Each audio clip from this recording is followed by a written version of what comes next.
জনচাপে পড়ে তারেক রহমান রংপুরে গিয়ে হ্যাঁ ভোটের পক্ষে তার বক্তব্য তিনি উপস্থাপন করেছেন। এই যে জনচাপে পড়ে গিয়ে গণভোটের পক্ষে হ্যাঁর পক্ষে অবস্থান নেওয়া, আমরা এটাও জানি যে জনচাপ জনগণের মধ্যে রয়েছে, শুধুমাত্র যারা 11 দলকে ভোট দিয়েছে বা অন্য দলগুলোকে ভোট দিয়েছে তারাই যে গণভোটে হ্যাঁর পক্ষে ভোট দিয়েছে বিষয়টা এরকম নয়। এমনকি যারা বিএনপিকেও ভোট দিয়েছে তাদেরও অনেকে যে গণভোটে হ্যাঁর পক্ষে ভোট দিয়েছে, এই রেশিওগুলো আপনারা পাবেন।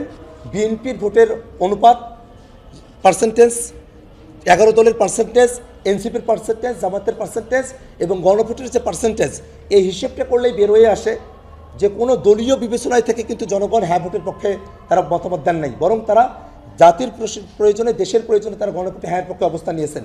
এত বড় বৃহৎ জনগোষ্ঠীকে বিএনপি যদি ওভারটেক করার চেষ্টা করে, জনচাপে পড়েই তারা এটা আর পারবে না। এবং আমরা জানি তারা জল ঘোলা করবে, জল ঘোলা করে জনচাপে বাধ্য হয়েই সংবিধান সংস্কার পরিষদের শপথ নিতে তারা বাধ্য হবে।